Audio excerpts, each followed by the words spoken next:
The United States is pressing its NATO allies for assistance in the Strait of Hormuz, specifically requesting help with mine detection and neutralizing malicious actors along the coast. However, many countries are exercising caution, with some outright rejecting the call. United States President Donald Trump is strongly urging NATO allies to support securing oil transports in the crucial Strait of Hormuz amidst the ongoing Iran conflict. In an interview with the Financial Times, President Trump warned that NATO faces a grim future if its partners fail to assist the United States. He was quoted saying, "Should there be no reaction, or should the reaction turn out to be negative, this will, I think, be very bad for the future of NATO." The shipping traffic in the Strait of Hormuz, vital for international oil and liquefied natural gas transport, has virtually come to a standstill due to the war and the threat of Iranian attacks. When asked by the Financial Times what exact help he expected, President Trump responded, "Whatever is necessary." He elaborated, suggesting allies should dispatch minesweepers, noting that European nations possess far more of these vessels than the United States. Furthermore, he hinted that he anticipated assistance in neutralizing some malicious actors on the Iranian coast. The Wall Street Journal reported, citing United States officials, that the Washington administration is expected to announce as early as this week that several countries have agreed to form a coalition to escort ships through the strait. The United States and potential coalition countries are still discussing whether these operations should commence before or after the war's conclusion. President Trump initially stated that many countries would participate, naming China, France, Japan, South Korea, and the United Kingdom. However, these nations have, in some cases, significantly limited their potential involvement. Speaking to journalists aboard Air Force One in the early morning, President Trump mentioned that the United States government was in talks with about 7 countries without specifically naming them. Among the nations declining the request, Germany's federal government firmly rejected the demands. Government spokesperson Stefan Cornelius stated, "This war has nothing to do with NATO. This is not NATO's war." He emphasized that NATO is an alliance for the defense of its treaty area. Christian Democratic Union Chairman Friedrich Merz added that there was currently no reason to consider military protection of sea lanes, affirming that Germany is not and does not wish to become part of this conflict.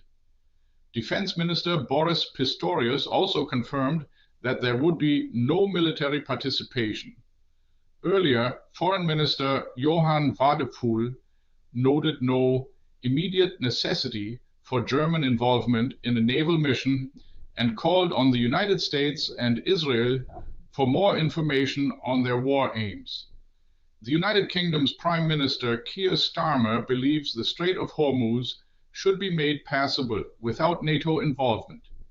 He stated, "Let me be clear. It will not be a NATO mission, nor was it ever intended to be a NATO mission." However, Energy Minister Ed Miliband indicated cooperation with allies, including the United States, to reopen the strait, citing autonomous systems for mine detection as an example. Japan's Defense Minister Shinjiro Koizumi told Parliament in Tokyo that Japan is not currently considering ordering a maritime security operation due to the situation in Iran, with Prime Minister Sanai Takaichi describing any such deployment as legally extraordinarily difficult given Japan's pacifist constitution. Australia also declined, with Transport Minister Catherine King stating, "We will not send a ship into the Strait of Hormuz." Meanwhile, several countries are still deliberating the United States' request. France, currently chairing the G7 group of major industrialized nations, has itself suggested escorting merchant ships.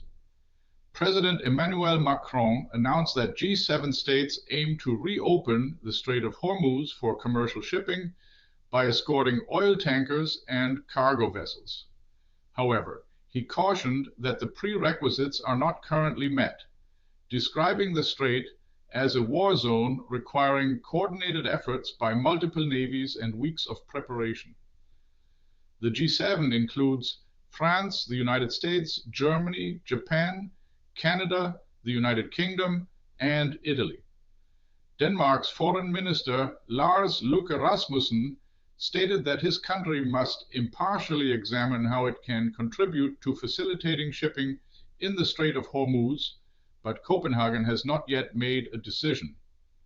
South Korea's presidential office said it would carefully review its response in close consultation with Washington, emphasizing the importance of securing international sea lanes. China has responded cautiously, stating it is in contact with all sides and committed to de-escalation. European Union foreign ministers are also set to discuss President Trump's demands in Brussels. Iranian Foreign Minister Abbas Araghchi has warned against actions that could lead to an escalation of his country's conflict with the United States and Israel. In a phone call with French Foreign Minister Jean-Noël Barrot, Araghchi urged other states to refrain from any action that could lead to an escalation and expansion of the conflict. What's your take on NATO allies? Reject Trump's Hormuz demands amid Iran war? Share your view in the comments. Do you think this will matter in the next news cycle? This video was generated using artificial intelligence.